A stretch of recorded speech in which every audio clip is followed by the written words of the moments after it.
За та бүхэндээ шадар сайдын ажлаар хүмүүс мэдээлэл шууд амжуулах хүргэж байна. Засгийн газар хэрэгжүүлэх шагналыг эмийн хэрэгслийн хяналт зохицуулалтын газар дээр яг одоо шадар сайд ажиллаж байна. За бас газрын хувьд бол шинэ засгийн газрын шинээр байгуулах цагийн нэг. За ялангуяа ковидын болоод бусад одоо энэ тохиолдолд эмнэлгийн хэрэгслийг одоо хангах, зохицуулах, эмнэлгүүдэд одоо хүргэх иргэдэд шаардлагатай эмчилгээний техник технологиг хангах ийм зорилготой байгууллага байгаа. За энэ байгууллагын ажил бас ямар хэмжээнд байгаа, тулгымцсан ямар асуудлууд байгаа талаарх мэдээллийг газар дээрс нэрж авах шадар сайд ирж ажиллаад байна. Мэдээлэл та бүхэндээ шууд амжуулах хүргэе.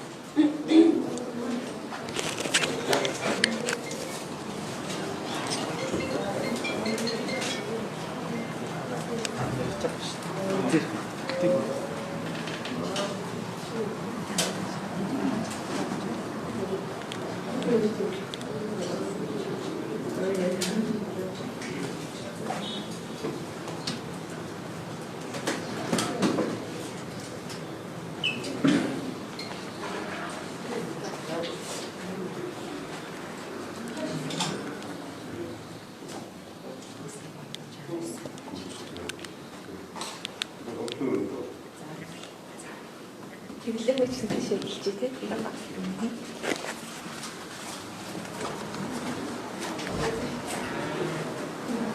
За манай хуулийн дарга мэдээлэл хуулийн дарга.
Ажлын албаныханд энэ өдрийн мэд хүргье. За эрхлэн хэрэгслийн хяналт зохицуулалтын газар бол засгийн газрын 2020 оны 12 сард 222 дугаар тогтоолоор байгуулагдсан. За эрүүл мэндийн сайдын 1 сарын А23 тушаалаар бүтэц үйл ажиллагаа маань бүтэц үйл ажиллагааны одоо тушаал гарсан байгаа. За одоогийн байдлаар бол 7 хэлцтэй үйл ажиллагаа явуулж байгаа. Лиценз зөвшөөрлийн зохицуулалтын газар, эмийн чанар, аюулгүй байдал хяналт судалгааны газар, чанарын хяналтын газар, эм шинжлэх лаборатори гэдэг энэ хоёр дээр бол чанарын хяналтын газар дээр манай эмийн байцаагч нар ирэх ёстой хараахан бас ирээгүй байгаа.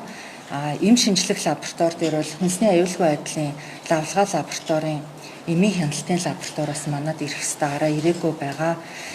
Тэгээд удирдлагын газар, эм хангамжийн газар, эмнэлгийн тоног төхөөрөмжийн газар, ийм 7 газар болон 2 хэлтстэй байгаа. Эмийн бүртгэлийн хэлтс, эм үйлдвэрлэлийн хэлтс гэдэг ийм 7 газар 2 хэлтстэй. За яг одоо байдлаар болж манад ажиллаж байна. Тэгэхээр бидний гол бас хийж байгаа зүйл бол хэрэглэх түүний тухай хуулийн хэлсэн найруулга явж байгаа. За их хурлын одоо дэд ажлын хэсэг бол байгуулагдсан. За 12 удаагийн хурал, за нийгмийн бодлогын байнгын орооны 2 удаагийн хуралд оролцож одоо энэ хуулийн дээр бол сүүлийн хагас жилийн хугацаанд бол ажиллаж байгаа. За хуулийн төсөлд шаардлагатай бас 8 судалгааны ажлуудыг хийсэн. Эстон, Серб, улсын орны эмийн хуулиас бид нар за лиценз тусгай зөвшөөрлийн зохицуулалтын газрын хувьд бол эм эмнэлгийн хэрэгсэл, биологийн бүтээгдэхүүн одоо онцлогын тусгай зөвшөөрөл бол манай байгууллага дээр чиг үүргийн дагуу 2 сараас шилжиж ирсэн байгаа. За энэс хойш бол бид нар 29 байгууллагын тусгай зөвшөөрлийн сонголтын асуудлыг бол шийдвэрлсэн байгаа. За тусгай зөвшөөрлийн шинжээчийн хувьд бол өмнө нь хэдхэн шинжээчтэй байсан. За шинжээч шинээр сонгон шалгаруулад 33 шинжээч бол одоо тусгай зөвшөөрлийн шинжээч ажиллаж байгаа. За хагас жилийн хугацаанд бол манайх импортын болон экспортын бүх лицензүүдийг бол гаргадаг. Монгол улсаар орж ирж байгаа болон экспортод гарч байгаа бүх эм био бэлтгэл вакцины одоо лицензүүдийг бол нэг удаагийн лицензийг олгож явдаг. За энэ хүрээндээ бол бид нэр экспортын 58 лиценз, импортын 3631 нэг удаагийн лицензийг гаргасан. За мансууруулах сэтгц нөлөөний хувьд бол 44 эмийн лиценз бол гарсан байгаа. За тусгай зөвшөөрөлтөд 150 нийлүүлэх байгууллагуудын бас тайланг баталгаажуулсан байгаа. За түүний гадна манай эмийн зөвлөлийн үйл ажиллагаа явагддаг. За хүний эмийн зөвлөлийн ажлын алба бол манай байгууллага дээр байдаг. За энэ хугацаанд бол Монгол улсын зах зээл дээр 6 төрлийн вакциныг бол бүртгэгдсэн байгаа. За 2 төрлийн онцлогыг бол бүртгэгдсэн. Нэг нь болохоор одоо дотооддоо үйлдвэрлэж байгаа 2 төрлийн онцлогоос бүртгэгдсэн. За ер нь энэ өрөөсөрн дотор байх асуудал хамгийн чухал. Ерөнхийдөө мэндийн одоо импорт нэрмийн зүйлсээр гүйцэтгэсэн юм гэжтэй хандсан.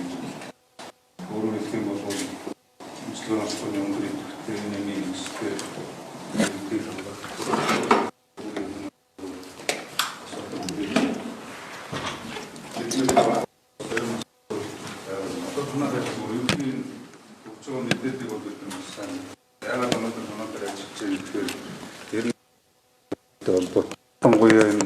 Монгол улсын хэмжээнд хэрэглэм хэрэгслийн аюулгүй байдал чанартай үйлчлэгөө өндөрлөлтөй энэ эмийн хэрэгслээр тасалдгүй хангалттай холбоотой асуудлууд, эмийн үн өртөг, чанар стандарт аюулгүй байдлыг одоо нэлээд анхаарал татсан асуудлууд байдаг учраас энэ асуудлуудыг л цогцоор нь шийдвэрлэхийн тулд танаа газар байгуулагдсан шүү дээ. 80 хүний бүрэлдэхүүнтэй. Гэтэл өнөөдөр бол Монгол улсын хэмжээнд энэ эмтэй холбоотой асуудал бас танах чинь байгуулагдаад үндсэндээ 8 сар болж байна тий. Тэгэхээр энэ улсын хэмжээнд эмийн хэрэгслийн хангалт нийлүүлэлттэй холбоотой асуудлууд бас тасрахгүй байгаад. Ялангуяа энэ ковидын үед бас эмийн чанар стандарт хангалт нийлүүлэлт эдгээртэй холбоотой бас асуудлууд. Ялангуяа энэ импортоор орж ирж байгаа эмийн бүртгэлтэй холбоотой асуудал байна. Нэгдүгээр. Хоёрдугаарт нь оруулж ирж байгаа эмийн чанартай холбоотой асуудал байна. Гуравдугаарт нь эмийн үнэтэй холбоотой асуудал байна. Жишээ нь бөөний төвдөр 180 мянган төгрөг гээд байгаа альбумын эмийг аптекэд 340 мянган төгрөгөөр зарж байгаа жишээ нь. За эмийн зөвшөөрөлттэй холбоотой асуудал. Маш олон компаниуд одоо оруулж ирж энэ чинь чанартай хямд тэгээд одоо аюулгүй эмийг нийлүүлэхийн тулд өрсөлдөөн байх хэрэгтэй. Тэгээд улсын хэмжээнд бол энэ асуудлыг зохицуулсан байгууллага бол танах. Өөрөөр хэлэх юм бол эмийн хангалтын нийлүүлэлтийн асуудлыг цогцоор нь шийдвэрлэх танах. Танахаас бүх асуудал хамаардаг байдаг тийм. Гэтэл энэ асуудлууд бол бас шийдэгдэхгүй яваад байгаа юм асуудал. Одоо шинэ танах би нэг хэд хэдэн асуудал тодруулаад танах одоо энэ хүний эмийн зөвлөлөөр эм бүртгэж байгаа тийм. Ковидыг яг одоо бүртгэсэн эмийн хэрэгсэл жишээ нь одоо бүртгэлдээд хэрэгжиж байгаа арбидол бол Viber гэдэг юмнуудыг бид нар мэдчихэж байгаа. Гэтэл энийг яг яаж бүртгэж чинь одоо бүртгэл дээр Яагаад энийг асууж байгаа нөхөр олон улсын нэршлэлээр нь бид нар нөгөө эмээ бүртгэдэг. Тухайн оруулж ирж байгаа компани одоо бүртгэгчдэг. Эргээл өрсөлдөөн байдаг нэг хэдхэн компани оруулж ирдэг. Одоо эрүүл мэндийн яам сүүлийн одоо жил гаруй хугацаанд Монгол улсад эм нийлүүлсэн ялангуяа ковидтэй холбоотой эмийг нийлүүлсэн компани жагсаалт ахаар 2хан компани нэр гарч байгаа шүү дээ. Ингээд бүр жирэтл гарцсан тийм. Нэг нь Livetronic гэдэг компани бий. Нөгөөх нь Элдэн гүн гэдэг 2хан компани. Онцлог дээр бусад одоо эмийн хэрэгсэл дээр за өнгөрсөн жил одоо энэ Эрмдээсэр гэдэг эмийг 340 мянган төгрөгөөр нийлүүлж ирсэн байгаа нэг ширхэг. Гэтэл одоо бид нар 50 мянгаар авах гээд явж байна шүү дээ. Тэр энэ ямар учраас эмийн үнийн зөрүүтэй яагаад энэ 2-3хан компанид ингээд зөвхөн одоо энэ эмийн эмийн хэрэгслийн ханган нийлүүлэлтийг хийдэг. Тэгсэн мөртлөө олдц байхгүй нөгөө талдаа үн өндөр ийм асуудал байгаад байна вэ гэдэг. Энэ асуудал байна. За дараагийн асуудал бол энэ эмийн одоо бүртгэлийн асуудал. Нэг удаагийн лицензийн зөвшөөрлийг олохдоо та нар ер нь энэ ямар хугацаа шаарддаг чинь? Ямар хугацаанд эмийг бүртгэж гэн, ямар хугацаанд аж ахуй нэгжүүдэд эмийн одоо зөвшөөрлийг олгож. Одоо өргөнөөр хэрэглэгддэг хамгийн их хэрэгцээтэй эм тарианууд жишээлбэл одоо цус шингэлэгч эм тариа гэдэг ирэхээр бүртгэлтэй зөвшөөрөл авсан 3-4 компани байж идэг. Том компаниуд ашиггүйгээд оруулж ирдэггүй. Тэгээд эм нь тариа нь олддоггүй болцсон байдаггүй юм асуудал. Түүнээс болоод одоо нөгөө эмийн хангамжчин дүүрэг засаг эрүүл мэндийн төвүүд дээр хангалттай хийгддэг юм асуудал. Яг энэ чиглэлийн асуудлуудыг шийдвэрлэхээр ямар арга хэмжээнүүд та авч хэрэгжүүлж байна. Цаашдаа энэ эмийн чанарын асуудал байна. Тэ хуурамч их орж ирдэг. Манайхан бол голдуу Оросоос энтгэхээс за ерөнхийдөө бол өөрөө улс одоо хөгжиж байгаа улс орнуудаас юм тэр оруулж ирдэг. Гэтэл одоо ковид дээр хараанч гэдэг юм уу солонгост хэрэглэгдэж байгаа эмийг бүртгэсэн хамгийн сүүлийн бүртгэлүүд Дэлхийн эрүүл мэндийн байгууллагын одоо бас зөвлөгөөний дагуу бүртгэсэн эмийн бүртгэлийн асуудал нь ямар төвшөнд явж байна. Одоо бид нар чинь цөөхөн хэдэн төрлийн эм хэрэглэж байна.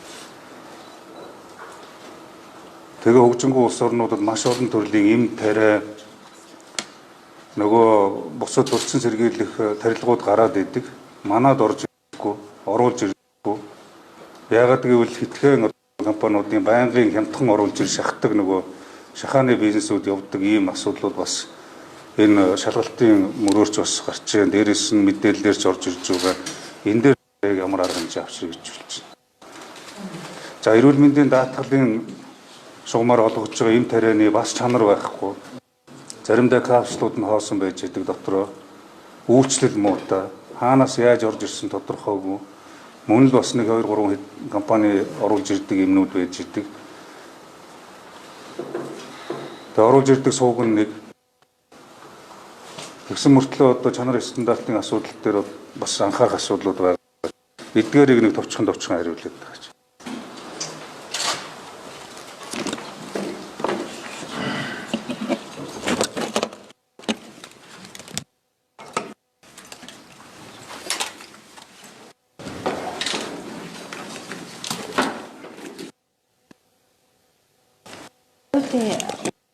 Одоо жишээ нь онцлогын худалдаа авалтын хувьд бол за өнгөрсөн 3 сарын хугацаанд бол улсын хэмжээнд 11.1 тэрбум төгрөгийн онцлогоор төрөвчсөн онцлогоор PCR онцлогыг бол худалдсан байгаа. За одоо ойрын хугацаанд бол хэмжээний онцлогууд бол нийлүүлэгдэнэ. За өнөөдрийн байдлаар бол улсын хэмжээний нөөц бол эндээс харж байна. За тэгээд өдөр тутам манах нөөцийн мэдээллүүдээ аймаг орон нутаг харьяа эмнэлгүүдээсээ цуглуулж аваад нэгтгээд хуваарлтуудыг бол эрүүл мэндийн яамнаас хийгээд явж байгаа. За одоо онцлогуудын хувьд бол худалдаа авах ажиллагааны газар дээр ерөнхий гэрээний худалдаа авалт зарлагдсан байгаа. За ингэснээр улсын хэмжээний бүх одоо PCR онцлогоор төрөвчсөн онцлогоор болон эм тариаг ковидын үед хэрэглэх 3 вирусын төрлийн эсрэг эм тариаг нэгдсэн худалдаа авалтаар бол хийхээр ажиллаж байгаа. Уран эмнэлэг чинь вирусээс уран эмнэлэгтэй Умифенавир, фавипиравир болон ремдесивир гэд 3 эмэн дээр ерөнхий гэрээний худалдаа авалтлаа оруулж байгаа. За тэгээд 7 сарын 6-нд тендер нээгдэнэ. За ингэснээр бид нар улсын хэмжээнд ерөнхий гэрээгээр авахаар үнэн хямдран хамгийн илүү чанартайг авах боломж бүрдэнэ гэж харж байгаа. За өмнө нь бол улсын хэмжээний нөөцийг бол эрүүл мэндийн яамн дээр бүрдүүлээд явдаг байсан. Тэгэхээр яамн дээр болон зарим тохиолдолд манай дээр тендер зарлагдаад худалдаа авалтууд хийдэг байсан. За одоо бол ерөнхий гэрээний худалдаа авалтлаа орох юм бол илүү их хэмжээгээр авч байгаа учраас илүү үнэн буурна, чанар нь сайжрна гэж бид нар бол харж байгаа. Одоо наад энэ юм чи манайд орж ирсэн чинь жил гарсан хэрэгжиж байгаа. Одоо сүүлийн энэ одоо бас өөрчлөлт усарнууд ковидээс ямар шинээр юмыг бүртгэх юм байна. За сүүлийн үед бол энэ чинь бас идэвхтэй янзын одоо шанартай шанаргүй асуудал ирдэг. Тэр одоо дахиад шинээр ямар төрлийн юмнуудыг яаж бүртгэж. За аль улсын хэрэгжиж эмчилгээний үр дүн тактикээр суурилсан өөрөөр сайтай юмнуудыг боцлуулж байна. За сүүлийн үед бол дэлхийн зах зээл дээр ковидын эмчилгээнд бол моноклон эсрэг биеийг бол маш өргөн хэрэгжилж эхэлж байгаа. За энд бол ингээд 5 төрлийн моноклон эсрэг биеийг Америкийн хүнс эмийн агентлаг болон Европын эмийн агентлагаас зөвшөөрсөн байдаг. За бид нар эднэрийг бол бүгдийг нарийн судалсан. За хамгийн сүүлд бол Дэлхийн эрүүл мэндийн байгууллагаас 7 сарын 6-ны өдөр тоцилизумаб гэдэг эсрэг биеийг одоо яг ковидын эсрэг хүнд өвчтнүүдэд хэрэглэхэд маш үр дүнтэй юм байна гэдэг албан ёсоор эмчилгээ онцлогооны өдөртөмжөнд оруулаад яаралтай гормоор хэрэглэх зөвшөөрлийг бол олгосон байгаа. За бид нар энэ нэмийг бас Америкийн Roche компанитай холбогдож судалсан. За өчигдөр хамгийн сүүлийн байдлаар бол ер нь дэлхийн зах зээл дээр энэ нэмийн одоо нөөц бол маш хомс байгаа олдохгүй байгаа. Өчигдөр бол Монголд 2000 ширхгийг эхний ээлжинд өгөх боломжтой гэж мэдэгдсэн. За 2000 ширхэг бол нэг 400 орчим хүн тун болно гэсэн үг. Нэг одоо эмийнх нь үн 315 мянган төгрөг. За тэгэхээр бид нарт нэг 630 сая төгрөгөөр бол ойрын хугацаанд энэ худалдаа авалтыг бол хийгээд тоцилизумаб буюу хамгийн сүүлд Дэлхийн эрүүл мэндийн байгууллагаас зөвшөөрсөн шинэ эмийг бид нар эмчилгээнд нэвтрүүлж оруулж ирэхээр ажиллаж байгаа. За энэ эмийн хувьд бол ковидын үед өрөвслийн эсрэг цитокины шуурга гэж болдог. Энэ цитокины шуургыг дарангуйлдаг тэр уургийг блоклдог учраас маш үр дүнтэй нэн хүнд болон одоо хүнд өвчтнүүдэд бол нас оролтыг 13% бууруулдаг, уушиг орлуулагч аппаратанд орох хэрэгцээг 28% бууруулдаг гэсэн тооцоолол байсан. За энийг үндэслээд бид нар бол яаралтай энэ Америкийн нэгдсэн улсын Дэлхийн эрүүл мэндийн байгууллагаас хүлээн зөвшөөрсөн эмчилгээнд өдөртөмжөнд орсон хамгийн шинэ нэмийг бол оруулахаар ажиллаж байгаа.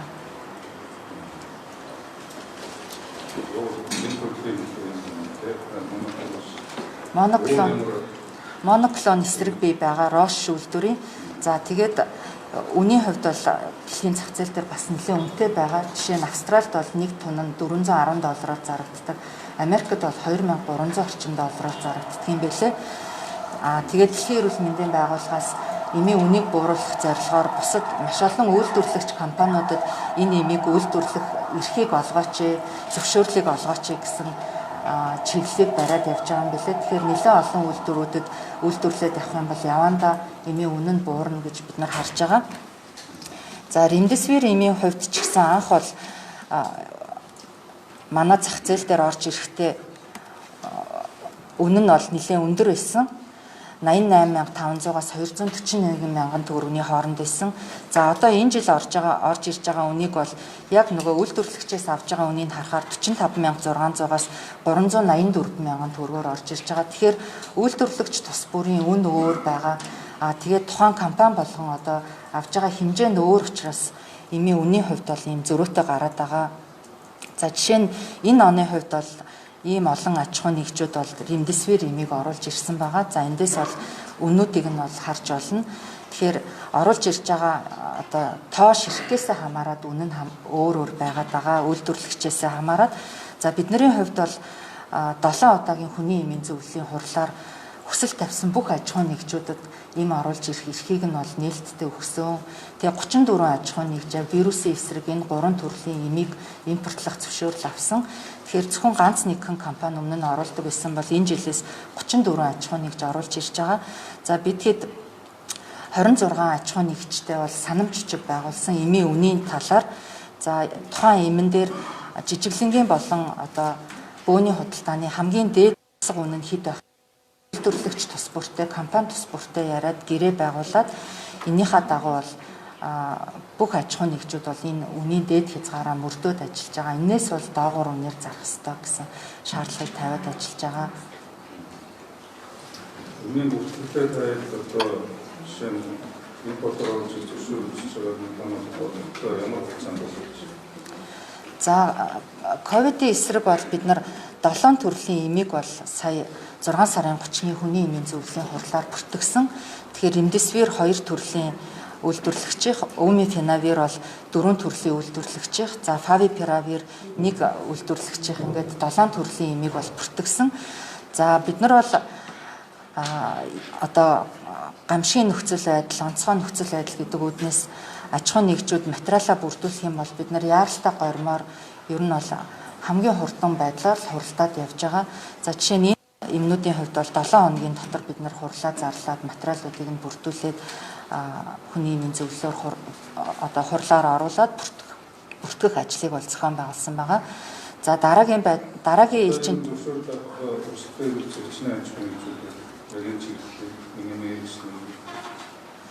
за одоо 34 аж ахуйн нэгж бол зөвшөөрөл яг вирусын эсрэг юм оруулж ирэх гэсэн хүсэлт өгөөд тэрнийг нь бид нар бүгдийн шийдвэрлээд оруулж ирээд явж байгаа.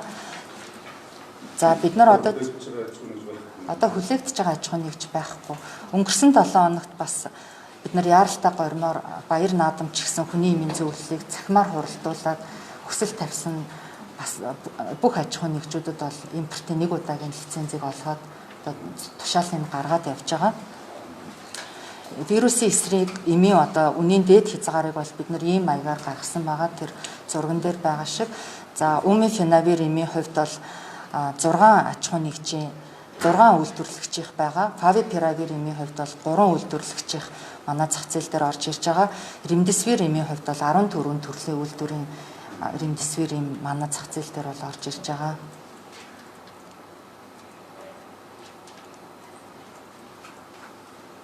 Одоо ер нь зах зээл дээр хангалт нийлүүлэлт дутуу байгаа.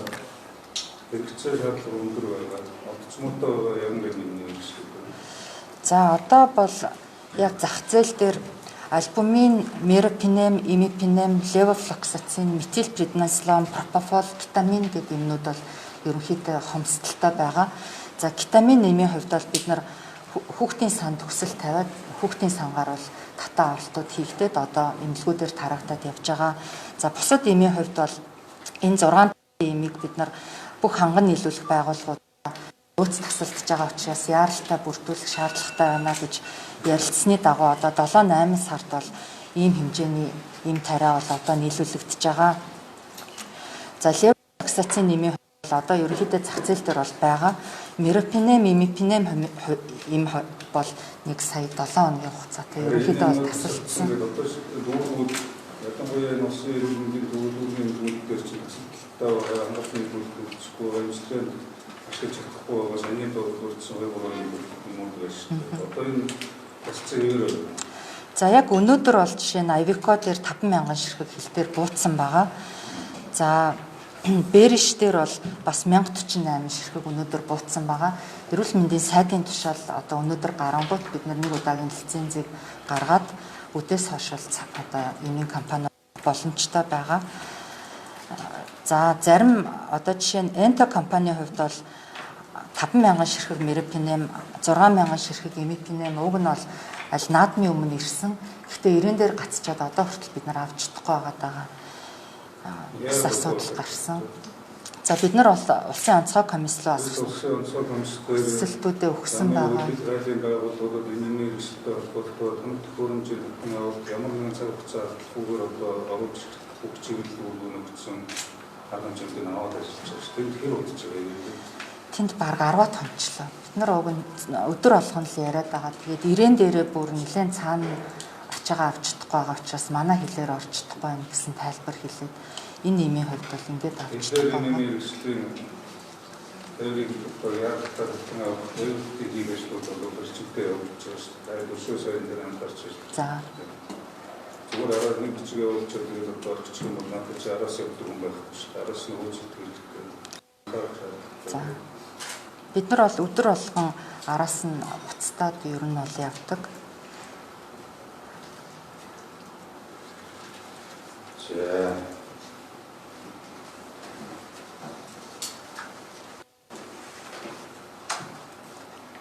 Тэгэхээр одоо хэлбэл энэ зүгээр энэ зочтой хэлбэрийг юу ялангуяа танаас одоо энэ сургууль тавтай гаднууд хаж нөлөөтэй имийн боловсрол хэлбэрээс нөлөөс одоо тавьж үзсэн. Бид энэ анхны хаж нөлөөтэй имийн төрөний танаа үйлчлэлээс татсан ямар юм яг ингээд имийн зочтой хэлбэртэй холбоотой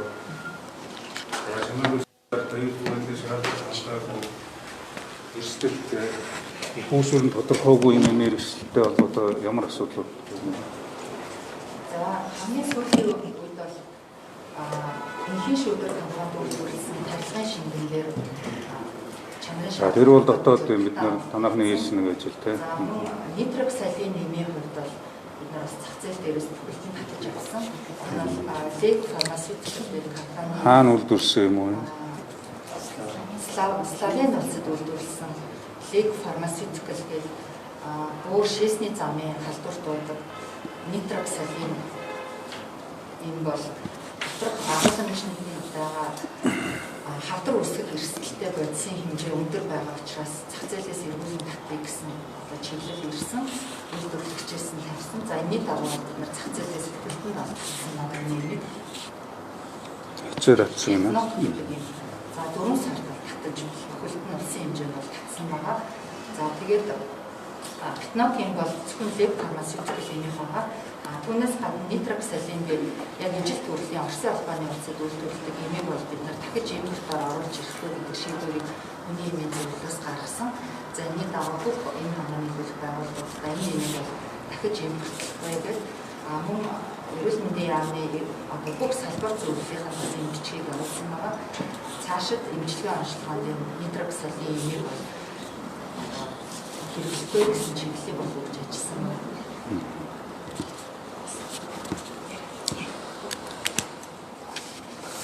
За. Өөр нэмэлтээр өгөх юм хэлээд байна.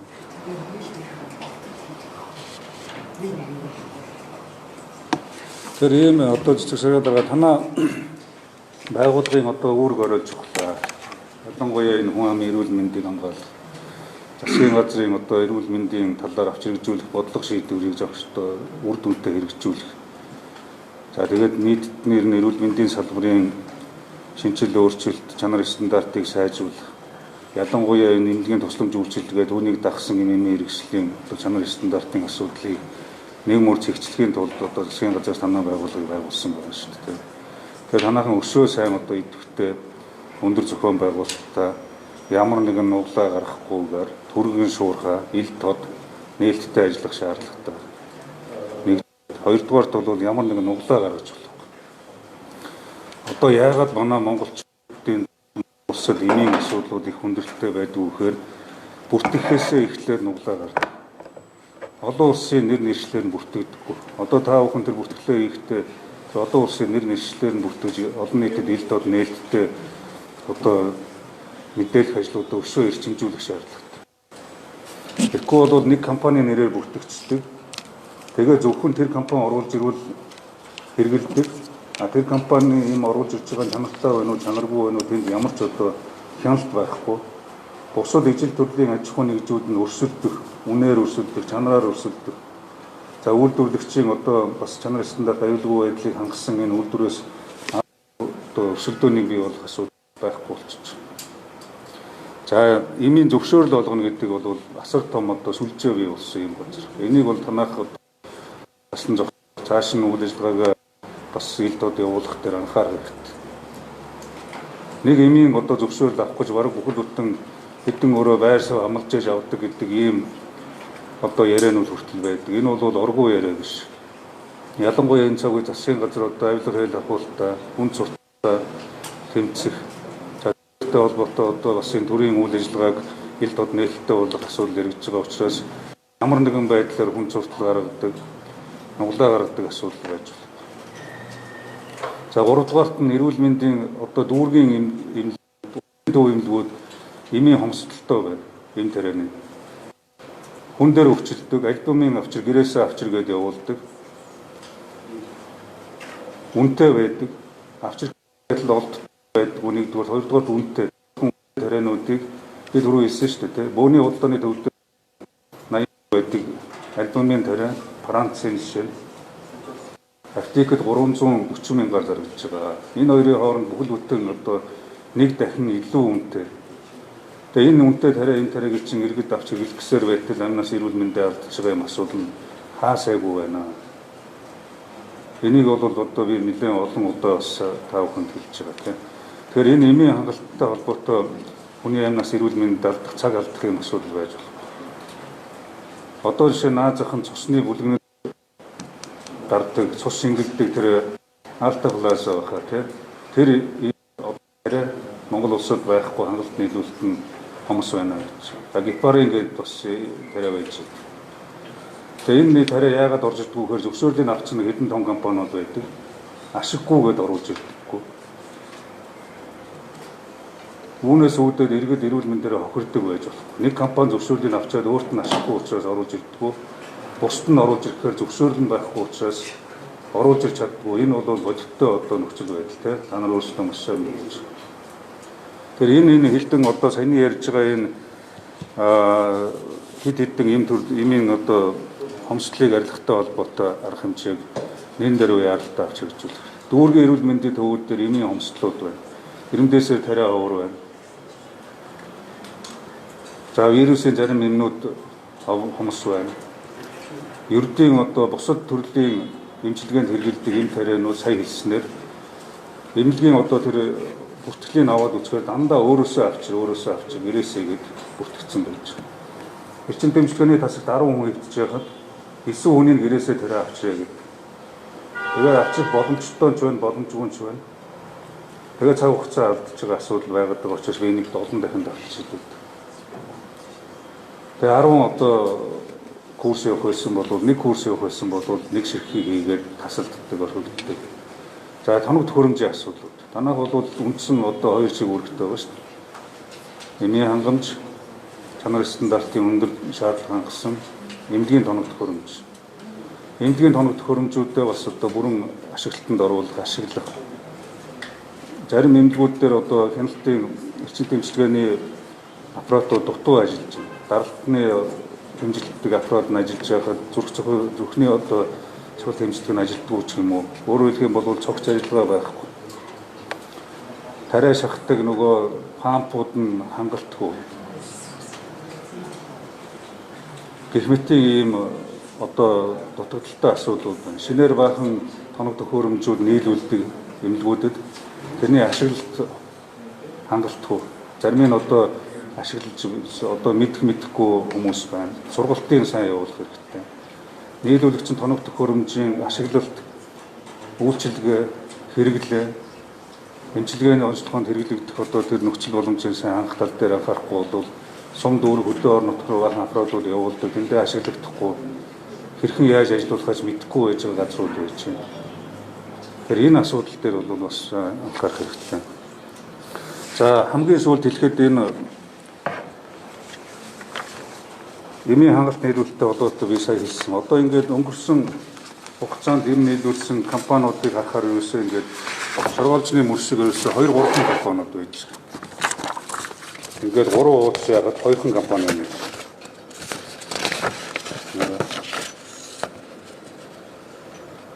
Тэгээд өнгөрсөн хугацаанд нийлүүлж ирсэн үнэ нь бол одоо нийлүүлж байгаагаас зохицол нийлүүлэх хүнээс 2-3 дахин их ч байдаг юм уу? Нөгөө талдаа ямар асуудал байдг вэ гэхээр зориуд эмийн хангалт нийлүүлэлтийг хийхгүй байж байгаа цагийн дулагддаг. Нөөцөө буруу бүртгэдэг, системд оруулдаггүй тийм. Ийм нөхцөл бол өмнө байсан шүү дээ. Тэгэхээр та нар энийг арилгах хэрэгтэй. Одоо өөрчлөн бөгөөд танаа энэ газрын бодлого агентлагийн үүрэг хариуцлага хамгийн нэн тэргуун хийх ёстой ажлууд бол энэ алдааллуудыг бас зэгцдэг ажил. Тэгээ ямар учраас одоо ийм учраас л нөгөө имийн олдвч нийт үлдсэн хүмүүс байдаг шүү дээ. Нэр заагаал ерөөс ингээд өчнөө олон аж ахуйн нэгжүүд санд өгсөн байдаг. Авдаг ерөөсөө нэрийн зоос монопол багхан хэрэгтэй. Тэгээд оройд одоо хангалт нийлүүлэлтийг хийхгүй удааж байгаа цагийн тулгаад за эмнэлгүүдэд одоо эм тариад тасарлаа гингүүтэл шууд одоо нөгөө шууд гэрээгээр нийлүүлдэг. Өөрсдөөс нь өөр сонголт байхгүй хэмжээнд аваач чиж бүр юм сүлжээ бий болгочихсон. Тэнд байгаа эмнэлгийн хангалт нийлүүлэлт, хадгалалт, нөөц бүрдүүлэлт, худалдан авалт, за төрийн байгууллагуудад шатан сүлжээтэй бий болсон. Тэгээд бүр ингээд зохион байгуулалттайгаар хомсдол үүсгэж байгаа өндөр үнээр шахдаг энэ асуудал. Энэ бол хамгийн ноцтой асуудлууд байгаа учраас энийг бол та нар одоо тосох ажлыг хийнэ. Тэгээд танаахан энэ цахим хуудас нээлттэй болов. Танаа цахим хуудас руу орохоор бол одоо шаардлагатай мэдээлэлүүд хангалтгүй байна. Хэдэн одоо мэдээллүүдийг авах гээд орохоор ерөөсөө хаалттай эмийн хангамжгаар энэ ингээд орохоор одоо ямар ч мэдээлэл байхгүй. Бүртгэлийн үйл ажиллагаа ямар ч мэдээлэл байхгүй. Тусгай зөвшөөрлөл гэх мэтээр одоо энэ нөгөө нээлттэй ил дод цахим засаглалтай болно гэж бид ажиллаад байгаа засгийн газар тий. Тэгэхээр танах бол хамгийн одоо нээлттэй хамгийн үлгэр жишээ байх хэрэгтэй байна. Ялангуяа энэ ковидын үед одоо ковидыг бид бүх төрлийн шаардлагатай арга хэмжээнүүдийг авч хэрэгжүүлж байгаа. Тэр вакцины одоо бүртгэл, дээрээс нэмийн мэрэгжлийн бүртгэлээс гадна хангалт нийлүүлэлт, аюулгүй байдал нөхцөл шаардлагыг бүрдүүлсэн байх. Тэгэхээр лицензийн зохицуулалт гэдэг танах нь одоо энд ерөөсөн ямар ч мэдээлэл байхгүй шүү. Тэгэхээр ийм ил дод бус ойлгомжгүй. Тэгээ нөгөө талдаа нэг баахан нуглаа гарсан ийм асуудлууд ерөөсөө огт байж болохгүй. Тэгэхээр өнгөрсөн хугацаанд гарсан энэ алдаа завхрал арга заасан байдлыг бол засах үүрэгтэй танаа газар байгуулагдсан учраас танаад бас хугацаатай үүрэг даалгавар өгнө. Яагаад би өнөөдөр энд бас ажиллаж байгаа шалтгаан нэг нь өнөөдөр улсын хэмжээнд одоо шадар сайд эрхлэх асуудлын хүрээнд байдаг стандарт хэмжил зүйн газар 650 эрүүл мэндийн одоо хэрэгслийн хэрэглээ эрүүл мэндийн салбарын онцлогоо үйлчлэгтэй холбоотой стандартууд. Тэгэхээр эмнэлгийн энэ үйлчилгээний стандартыг шинжлэх сайжруулах ажлыг эхлүүлж, түүнтэй холбоотой ажлыг танахаас эхлүүлж. Нэгдүгээрт нь эмнэлгийн тусламж үйлчилгээг шин шатанд гаргах, стандартыг олон улсад хүргэх ийм ажил. Хоёрдугаарт нь сая хэлсэн тэр эмийн хэрэгсэл тоног төхөөрөмжийн аюулгүй байдал чанар стандарт зохистой хэрэглээ дээрээс нь цогц шийдлүүдийг хэрэгжүүлэх танаа байгууллагын үйл ажиллагаа. Үндсэн энэ хоёр дээр л энэ эрүүл мэндийн салбарын одоо хувь заяа тогтчих жоо. Дээрээс нь эрүүл мэндийн даатгалын шин тогтолцоо үүсэж эхэлж байгаа тийм. Улсын онцгой комиссоос эрүүл мэндийн яамд бүх одоо шаардлагатай шийдвэрүүдийг гаргаж өгсөн. Гар шийдлүүдийг гаргаж өгсөн. Өнөөдөр бүх шатанд эрүүл мэндийн даатгалын гүйцэтгэл бүрхийн эрүүл мэндийн төв хүртлээ одоо хэрэгжээд явж байгаа. Тэр үүнтэй уялдсан эмийн хангалт нийлүүлэлт бол танах хяналтаа тавьж одоо зохистой үйл ажиллагаа хангах хүрээнд шатны байгууллагуудтай уялдсан шүү дээ. Доктор юу гэдэг чинь тий. Бүтэц. Тэгэхээр энэ бүтэц зохион байгуулалтаа маш сайн одоо сайжруулж үр дүнтэй ажиллах хэрэгтэй. Тэгээд одоо маш том газар одоо танахаас бүх зүйлийг шаардна шахна. Тэр хувийн аж ахуйн нэгжүүдтэй хэрхэн хяналт тавьж яаж ажиллах нь танаа асуудал. Харин Монгол улсын хэмжээнд хэрэглэгдэж байгаа эмийн аюулгүй байдал за иргэд ялангуяа тэр одоо даатгалаар эм авдаг эмнэн дээр чанаргүй эмнүүд их шахдаг байдлыг одоо зогсоох хэрэгтэй. Өөрчлөл муутай хаана хийсэн тодорхойгүй үйлдвэрсэн.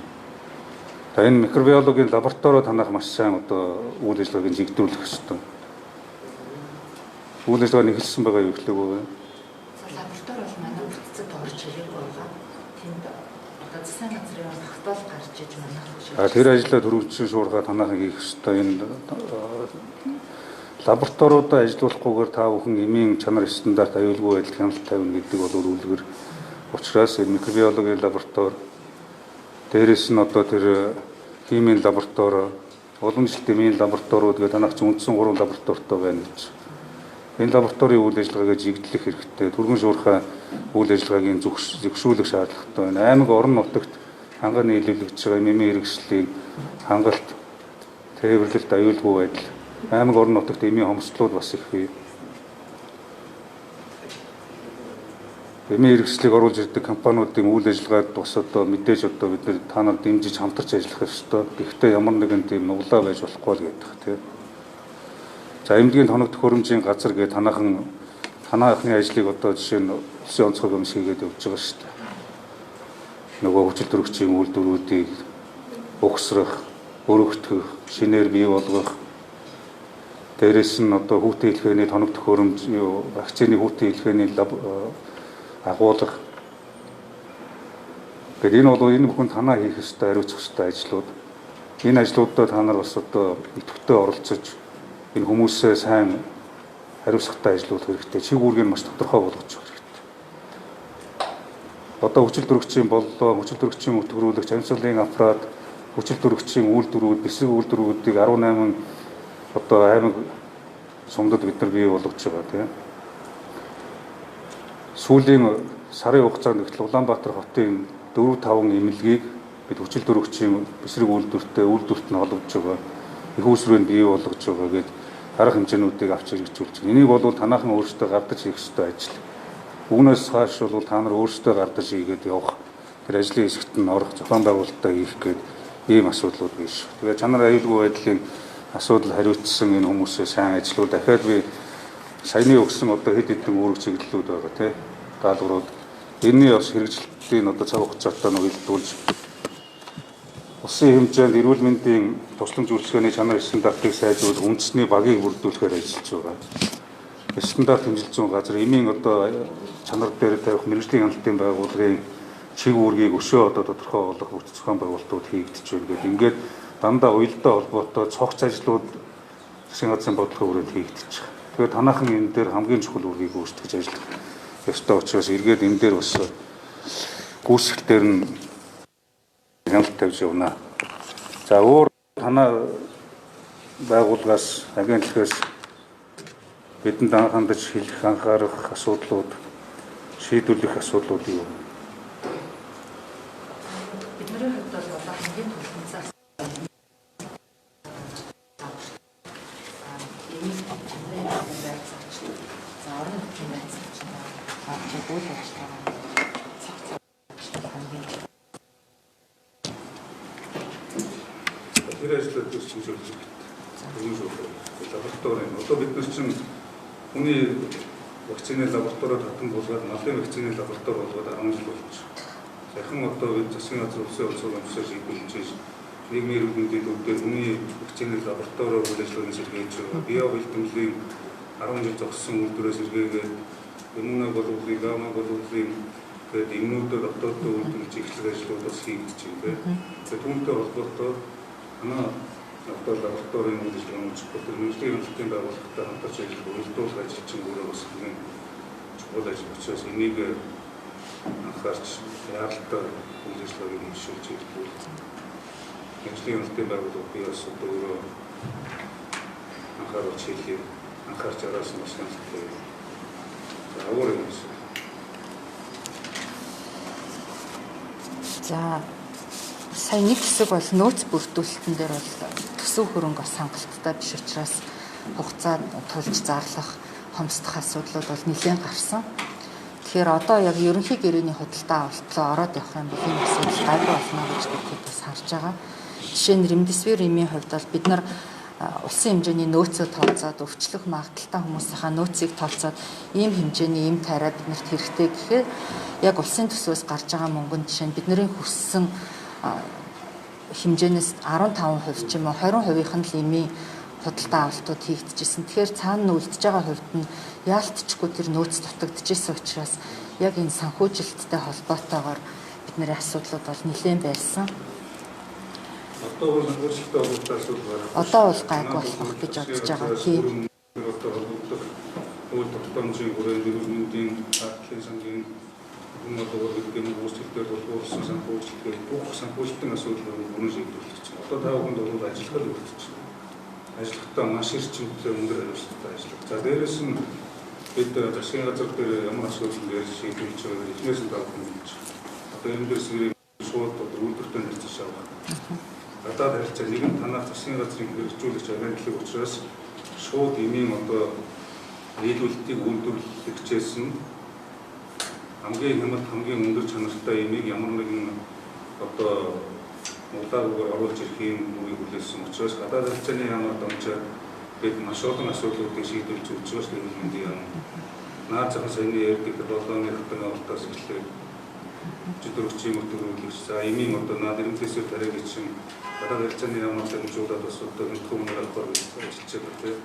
Тэгэхээр энэ гадаадд суугаа элчин сайдын хандуудаараа дамжуулж үйлдвэрлэгчтэй Чингүү улс орны үйлдвэрлэгчтэй шууд харьцаж хамгийн найдвартай эмийг оруулж ажлыг танах юм гэсэн.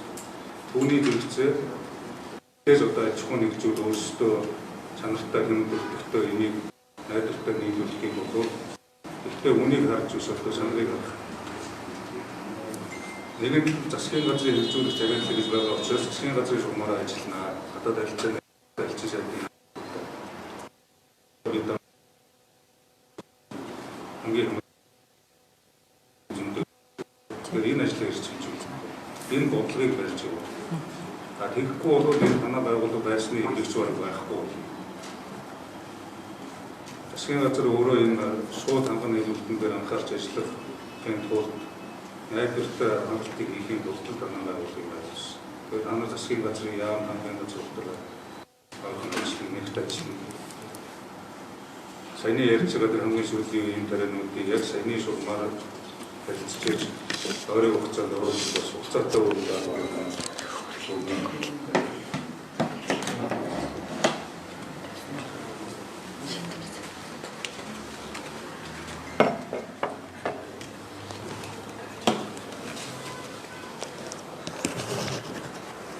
За 9-р сарын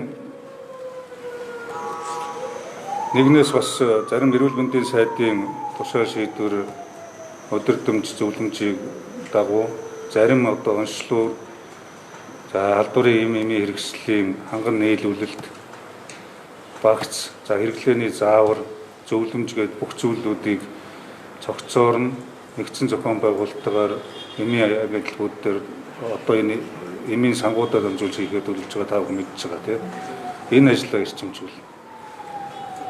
За өнөөдрөөс 8-р сарын 1 гэхэд дахиад одоо бэлтгэл ажил гүйцэтгэл хангалттай бид ажил танилцсанаа явцдаа. 2-дугаарт нь сая ярьсан аймаг орон нутагт дараагдсан бүх тоног төхөөрөмж эмнэлгийн хэрэгслүүдийн хэвийн бүрэн бүтэн үйл ажиллагааг одоо хангахтай холбоотой ажлыг зохион байгуул. Засгийн газраас өрн мөнгийг шийдэж эмнэлгүүдэд маш олон төрлийн тоног төхөөрөмжүүдийг нийлүүлж байна. Тэгээд тэдний хэрэглээ хангалтгүй. За 3-дугаарт нь энэ эрүүл мэндийн төвүүд дээр байгаа тоног төхөөрөмжүүдийн доголдлыг бүрэн гүйцэд ажилдаг. За шаардлагатай нэмэлт одоо тоног төхөөрөмжийн хангалтуудыг хийх ажлууд. Энэ ажлууд. За хамгийн сүүлд энэ дүүргүүд дээр та бүхэн энэ эрүүл мэндийн даатгалаар олгож байгаа эмийн хөнгөлөлттэй эмийн жагсаалтыг хэрэглээд үйлдвэрлэгч нийлүүлэгчийн тодорхой мэдээллүүдээ гаргаж дараагийн уулзалтаар бидэнд нарийн мэдээлэл өгнө. Яг ямар улсын ямар үйлдвэрийн ямар эм тарианууд нийлүүлэгч үр дүн ямар байгаа. Энэ дээр та нар дахиж хяналт шалгалтыг мэргэжлийн хяналтын байгууллагатай хийж энэ хэрэглээн дээр тавих зохистой хэрэглээ болон сөрөг үр дагавар чанар стандартыг хяналтаад. За үүний зэрэгцээ тэр эмийн хэрэгслийн хангалт нийлүүлэлтийг одоо гадуур гараад явхад бүх эмнэлгүүд эрүүл эм тарианы дутагдaltaй явж байгаа ш. Эрдэмтдээсээр тариа гэхэд одоо 10-ыг хийх ёстой бол 2-ыг хийдэг ч байдаг юм. За түрүү хэлсэн одоо цусны өртгөрөл нөгөө юу үлддэг буруу шилнүүд хүртэл дутагдaltaй бүтэн одоо 7-10 хонсын эмнэлгүүд хүртэл байгаа ш. Та нар надаар хэлүүлдэг мэдчихэж байгаа тийм. Түүнээс болоод цусны хөтөлбөрлөө шалгаж чаддгүй, шинжилгээгээ хийж чаддгүй ийм асуудал. Тэгэхээр 8 дугаар сарын 1-ээс өмнө та бүхэн эрүүл мэндийн байгууллагуудад хэрэгцээ шаардлагатай эм тариа бүх хангалтыг хийн. Нэг ширхэгч эм тариа гаднаас иргэд авдаггүй байх ёстой. Гаднаас иргэдийг эм тариа авчраа гэдэг нэг одоо шаардлага тавьдаг эмнэлэг байх ёсгүй гэдгийг өөр хатуу бөгөөд даалгавар ёсоор анхааруулж ирлээ. Нэг ширхэгч тийм эмнэлэг байх ёсгүй. Бүх хангалтыг хийх боломжийг засаг дөрөөс хангаад өгсөн. Хөрөнгө мөнгөний боломж одоо гарцсан. Энийг бид нар өөрсдөө явж бичлэн явуулж шалгана. Хагалгааны нэг удаагийн хэрэгслийг гаднаас гэрээсээ авчир гэж иргэдэг явуулдаг, цаг хугацаа алддаг. Эм тариагаа авчир гэж явуулдаг. Дээрээс нь олдохгүй байхгүй эмнүүдийг шахдаг бас ийм сүлжээ бий болсон. Тэндээс л очиж авна да гэж зарим одоо эмнэлгийн ажилтнууд нь явуулдаг. Эндээс л очиж авна да гэдэг ийм хувийн сүлжээнд орцсон. Ийм асуудал огт байж болохгүй. Тийм учраас эднийг тасан зогсоохын тулд иргэд гэрээсээ нэг ширхэгч одоо баталгаажуул анилгын авдаггүй байх. За ийм асуудал гарсан байх нь бол танаа байгууллагатай бас одоо хатуу хариуцлагын асуудал ярих шүү гэдгийг бүр зөрөөд одоо албан ёсоор хэлж байгаа шүү. Тэгэхээр 8 дугаар сарын 1-ээс өмнө та нарын зөрчил дутагдлыг арилганаа. Иргэдээс бид судалгаа авна. За энэ дээр та анхаарч ажиллана шүү. За ийм ажлуудыг хийцгээе. Тэгэхгүй бол наадах чинь одоо арай гинтсэн байна шүү. Тэгээ мөнгөгүй ирээд олдохгүй тариаг хаанаас олж авах вэ? Тэ?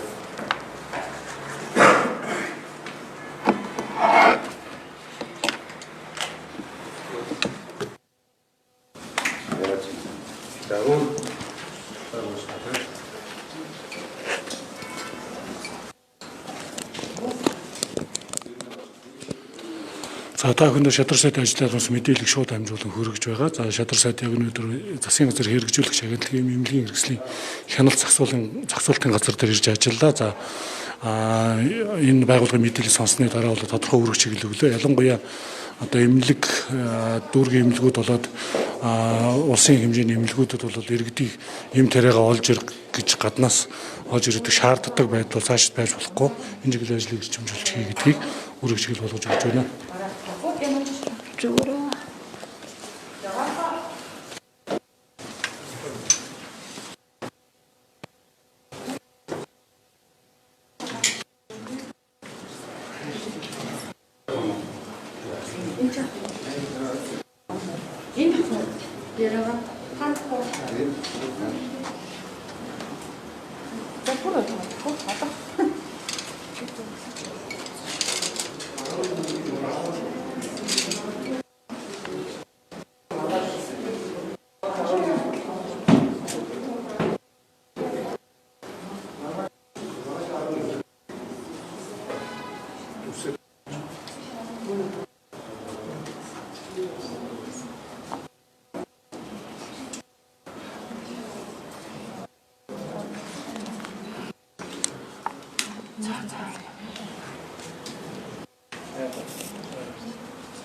За яг өнөөдрийн байдлаар эмийн бүрэлдэхүүн нууц хангамж хэд хоногийн байгаа яг одоогийн байдлаар.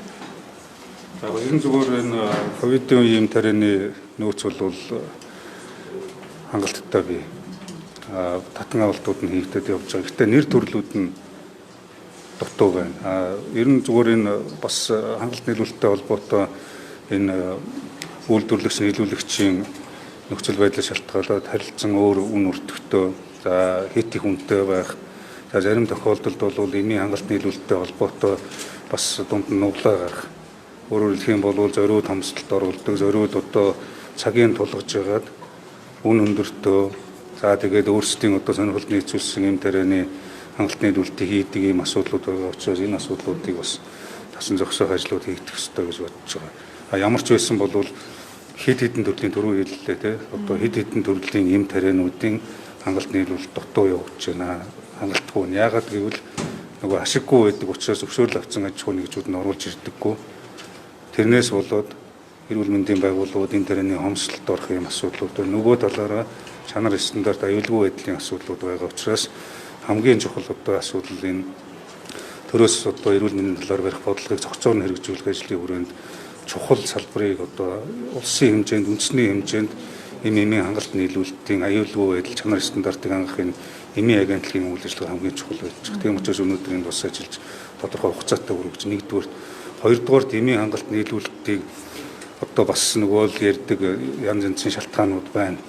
Сүлжээнүүд гэдэг юм уу, бас нэг хувийн одоо шалтгаанууд байдаг. Тийм учраас бол иргэдийг гэрээсээ эм тариа авчир гэдэг ийм шаардлагуудыг тавьдаг эмнэлэг бараг байхгүй.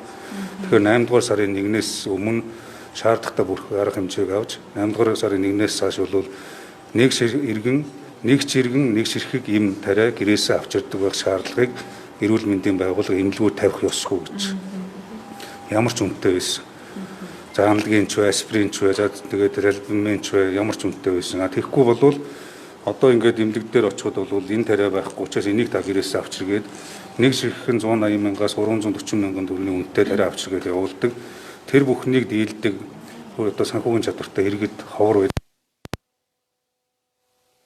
Амнасаа алдах асуудал бол бас тасралтгүй хаасаагүй байж байгаа. Энэ асуудлыг таслан зогсоохын тулд эмнэлгийн стандарт шаардлагыг орчныг сайжруулахын тулд бол бид нар энэ одоо шаардлагыг тавьж байгаа. Тэгэхээр 8 дугаар сарын 1-ээс цаашаа бол ийм асуудал гарах ирэх байхгүй гэсэн үг. Тийм учраас эмийн агентлаг энэ дээр онцгой анхаарч одоо үйл ажиллагаагаа чиглүүлж ажиллана. Ковидын үед одоо нэг удаагийн лицензийг олгож байгаа нь одоо бас эмийн үнийг хөргөл бий болгох аз жаргал компани одоо бурууч тийм одоо нуцлагдаад байна л та. Тэгэхээр яг энэ дээр хатуу хяналт тавих газар нэг энэ агентлагын юм уу эсвэл эрүүл мэндийн яам. Яг нь яам одоо хяналтаа тавих ёстой.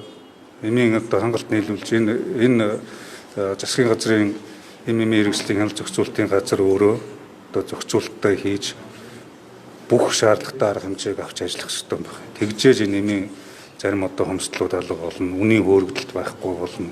Энэ дуртаа одоо үнэ тавьдаг юм асуудал байхгүй байх ёстой. Тийм учраас энэ газрын одоо үүрэг хариуцлага өндөр шүү гэж хэлээд байгаа юм тэр. Одоогийн байдлаар яг эмнэлгүүд нэг хүчил төрөгчийн одоо хөрөлцөө боломжоор хэр хангагдсан байгаа вэ? Хүчил төрөгчийн бас нөгөө бисрэг болон хүчил төрөгчийн нэглэгч одоо энэ одоо жижиг үйлдвэрүүдийг бас байршуулж эхэлсэн байгаа гэсэн. Энэ тал дээр бас та мэдээлэл өгөх. За тийм сүүлийн үед бид нар 21 аймаг нийслэлийн дүүргүүдийн эмнэлгүүд хүчил төрөгчийн одоо их усрууд холбох ажлууд эрчимтэй хийгдэж байна. Жишээ сая энэ одоо 3 дугаар сараас хойш бол халдвар төвчин судлалын үндэсний төв дээр хүчил төрөгчийн үйлдвэрийг барьлаа. За дээрэс нь одоо яаралтай дөрвөн тусламжийн үйлчлэгийг үзүүлж байгаа нийслэлийн төр захиргааны байгууллагын холбол хүчил төрөгчийн бисрэг үйлдвэрт холбоо 3 дугаар эмнэлгийг олгож байна. За мөн одоо 300 ортой Ярамгийн их хүүхдийн эрүүл мэндийн үндэсний 2 дугаар төв гэж нэрлэгдэж байгаа энэ газрыг олгож байна. Баянгол дүүргийн эмнэлгийг бисрэг үйлдвэрт олгосон. Тэгэхэд ингээд бүх дүүргүүд одоо болооноор зөөдөг байсан бол эхнээсээ бид хүчил төрөгчийн энэ одоо бисрэг үйлдвэрүүд үндсэн үйлдвэрүүдтэй холбож байгаа. Ингэснээр нэгдүгээрт одоо аюулгүй байдал хангах, хоёрдугаарт нөгөө болоон хүчил төрөгчийн нийлүүлэлт одоо сайжрах. За үүний зэрэгцээ нөгөө талдаа бол хүчил төрөгчийн шугамаа нэмэх өргөдөх шаардлагууд эмнэлгүүдэд байгаа. Тэгэхээр одоогийн байдлаар бол хүчил төрөгчийн одоо хангалт нийлүүлэлт хэвэн явж байгаа гэж хэлж болно. Урд өмнөхөөс одоо хэдэн 10 дахин хүчин чадал нь нэмэгдсэн гэж. Азийн хөгжлийн бүхний санхүүжилт дээр эмнэлгийн хэрэгслийн нөөцийн агуулгын байгууламж барихлаар ярьж байсан шүү дээ. Энэ ажил ямар өгчтэй вэ?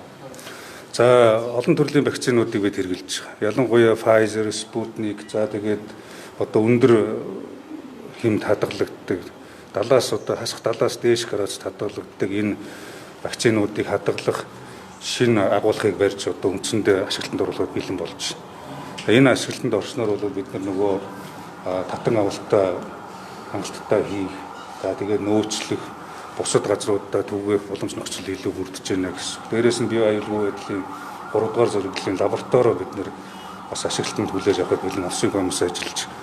За халдвар төвчин судлалын үндэсний төвд үндэсний хэмжээний юм том лаборатори ашиглалтанд орж байгаа нь өөрөө бид дараагийн одоо ажлуудаа түргэн шуурхаа явуулах, ялангуяа энэ үндэсний хэмжээний халдвар төвчөнтэй тэмцэх, аюулгүй байдлыг хангах, лабораторийн одоо судалгаа шинжилгээний ажлуудаа эрчимтэй хийх болон нөхцөл нь бүрдэнэ. За үүнээс гадна одоо ойрын хугацаанд энэ генийн дарааллыг тогтоох лабораторийн үйл ажиллагаа ойрын хугацаанд одоо бас эхлэх бэлтгэл ажлууд нь хангалтад явж байгаа. Гэх мэтээр ингээд эрүүл мэндийн салбарт ялангуяа энэ ковидыг дагсан өөрчлөлт шинжилтүүд бол баггүй хийгдэж байгаа.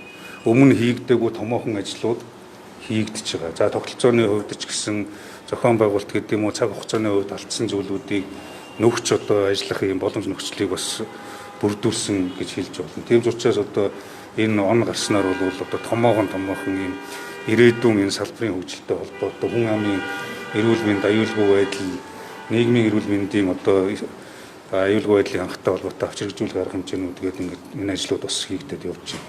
За энэс гадна бол дөрвөн би бас хэлсэн био бэлтгэмжийн үйлдвэрүүдэд бид нэр сэргээж эхний одоо бүтээгдэхүүнүүдэд гарах ажлыг эрүүл мэндийн үндэсний төв дээр хийж эхэлж байна. Эрдэмтэн судлаачид үндэсний одоо манай Монгол эрдэмтэн судлаачид одоо эрчимтэй ажиллаж байгаа. За хүний одоо вакцины лабораторио дахин сэргээх шийдвэрийг засгийн газраас саяхан одоо гаргаж улсын онцгой юмс шийдвэрээ гаргаж ажиллаж байгаа. Тэгэхээр энэ хүний вакцины лабораторио үйл ажиллагааг нэвтгчүүлээд бүр цаашлаад Монгол улсын хэмжээнд манай эрдэмтэн судлаачдын чадвар мэдлэг туршлагуудаар тулгуурласан идэвхжүүлсэн вакцины хүртэл гаргаж явах боломжтой юм. Тэгэхээр бид үндсэн энэ дэд хүчүүдэд бий болох ажлууд, орхигдсон ажлуудаа бас баггүй амжилсан гэж хэлж байна. Сүүлийн нэмэлтээр ганц юм асууж чадах уу? Энэ орон нутгийн одоо хот хооронд явдаг том автобусны заавал орон нутгийнхаа хүмүүсийг, харьяаллын хүмүүсийг тээвэрлэн гэдэг. Гэтэл орон нутгийг зорчиж байгаа бусад хүмүүс одоо хувийн оноогоор явдаг. Энэ нэрээр хүмүүс зорчдог аюулгүй байдал хадгалсан.